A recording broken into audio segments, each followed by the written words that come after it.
मी उल्का उद्धव पटवर्धन उल्काच किचनमध्ये आपणा सर्वांचं स्वागत आहे। आज आपण आपल्या किचनमध्ये आता आषाढ स्पेशल म्हणून गव्हाच्या पिठाचे गुळाचे शंकरपाळे करणार आहोत। तर त्याच्यासाठी आता आपण हे घेतलेलं साहित्य, प्रथमे वाटीभर दूध घेतलंय। हा वाटीपेक्षा कमी गूळ घेतलाय। गूळ अजूनही मी कमी केला तर म्हणजे आपल्याला हवा असेल त्या मानानं गूळ घ्यायचा, ज्याला गोडी हवी असेल घरात तशी तो गूळ घेतलेला आहे। हे पीठ मावेल तेवढं पीठ घालणार आहे आणि साधारण एक अर्धी वाटी तूप घालणार आहे। वाटीला वाटी घातलं तरी चालतं, पण काही वेळा ते शंकरपाळे विरघळतात तेव्हा मी थोडं कमी घालणार आहे तूप, आणि हे घट्ट तूप आहे त्याच्यामुळे तुम्हाला कमी वाटतंय। आता पहिल्यांदा मी काय करणार आहे तर हे वाटीभर दूध, त्यामध्ये हे तूप,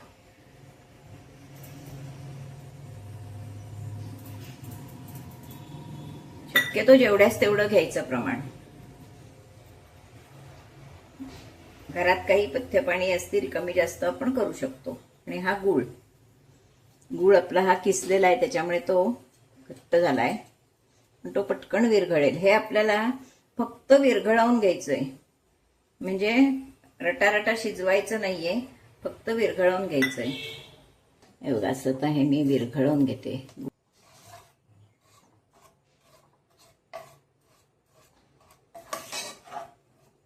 आपल्याला जास्त असं म्हणजे भरपूर कड काढायचं नाहीये, फक्त तो विरघळवून घ्यायचा आहे गुळ। कारण काही वेळा गुळ कडक असतो, मग शंकरपाळे कडक होऊ शकतात, त्याच्यामुळे आपण हे फक्त विरघळवून घेणार आहोत। हे सगळं झालेलं आहे। तर मी याच्यात फक्त मीठ घालून ठेवणार आहे आणि आपण हे गार झालं की याच्यात आता पीठ घालणार आहोत।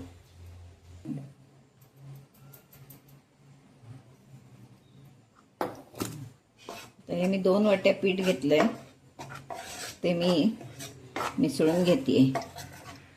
लागलं तर आपण आणखीन घालू शकतो।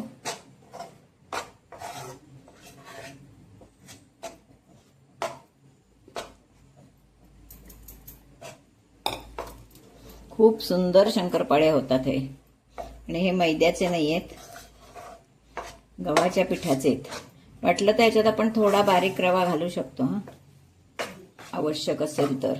आता मी काहीच घातलं नाहीये। हे बघा बरोबर पीठ होणार आहे आपलं, मी घेतलंय तेवढं। कारण शंकरपाळ्याचं पीठ घट्ट भिजवावं लागतं। हे बघा आपलं पीठ असं हे छान मळून तयार आहे। मी जेवढं मी 2 वाट्या पीठ घेतलं होतं तेवढंच त्याच्यात मुरलंय सुद्धा आपण, किंवा 10-15 मिनिटांनी आपण ह्याचे शंकरपाळे करू शकतो। आणि हे पीठ असंच राहिलं पाहिजे, म्हणजे असं त्याला चांगले लेअर लेअर येतात। असं अगदी घट्ट घट्ट मळायचं नसतं, म्हणजे एकदम गुळगुळीत करायचं नाही मळून, ते असंच ठेवायचं पीठ। शंकरपाळ्याचं पीठ कधीही मळताना अगदी गुळगुळीत करायचं नाही, असे त्याचे लेअर लेअर दिसले पाहिजेत, त्याच्यामुळे ते असंच ठेवायचं।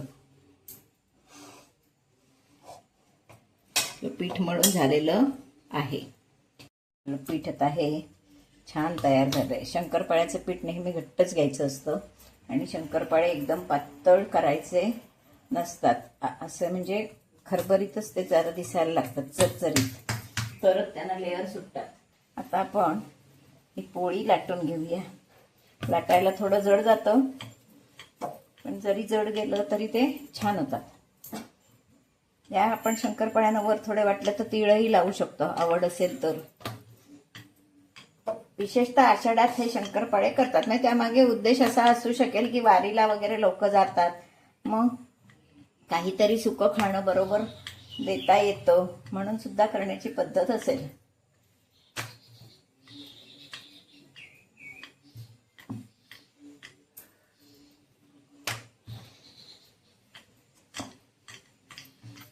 गव्हाचे शंकरपाळे, किंवा त्याला कापण्या म्हणतात काही ठिकाणी, कापून केलेले म्हणून कापण्या।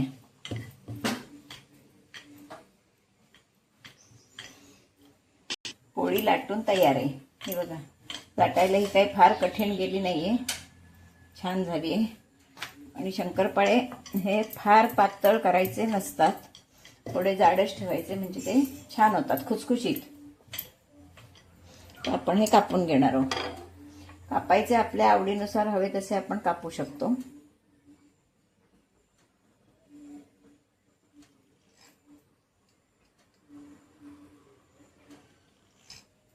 साधे कापा, चौकोनी कापा, कसे नाही हवे तसे आपण कापू शकतो. हवे त्या आकाराचे, लहान मोठे.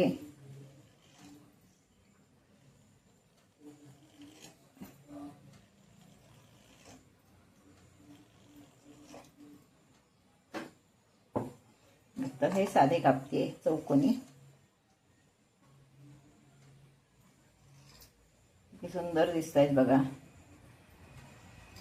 आणि पीठही आपलं छान झालंय.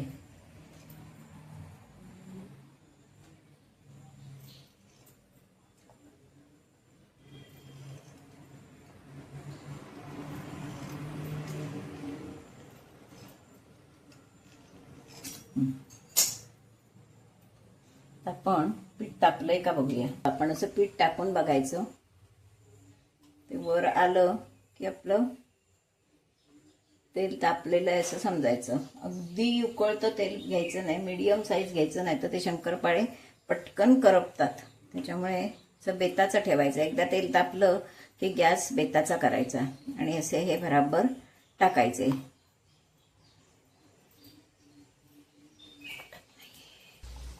असे आपण आता हे सोडून घेतलेत. लगेचच हलवायचे नाही, थोडे ते वर आले की हलवायचे.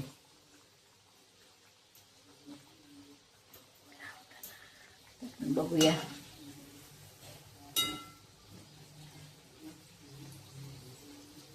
छान आपले टम्म फुगतायत. हे बघा, टम्म फुगणार आहेत गुळाचे शंकरपाळे. असे सुंदर असे शंकरपाळे आपले तयार. अजून थोडे मी तळून घेणार आहे. आपले हे छानपैकी शंकरपाळे. आत्ता ते आपल्याला मऊ वाटतायत, पण ते कुडकुडीत होतील, कारण अजून त्याची कुकिंग प्रोसेस सुरू असते, त्याच्यामुळे ते मऊ वाटतात. आवाज आला ना. आता आपण परत दुसरी बॅच टाकूया.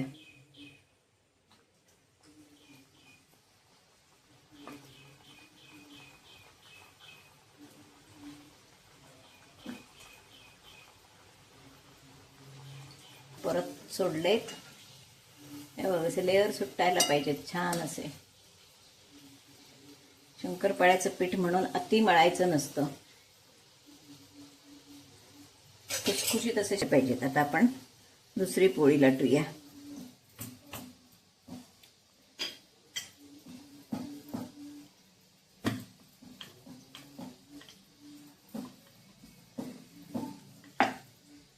तीळ, खसखस काही ह्याच्यावर लावू शकतो. छान दिसेलही छान आणि लागेलही छान. आपण ही बॅच पण काढून घेऊया. थोडे ते तांबूस, गुळामुळे ते थोडे तांबूस होत आहेत, त्याला काय पर्याय नाही, पण गुळाची चव छान येते. साखरेपेक्षा गुळाचे हे छान होतात. हे बघा, आवाज आला.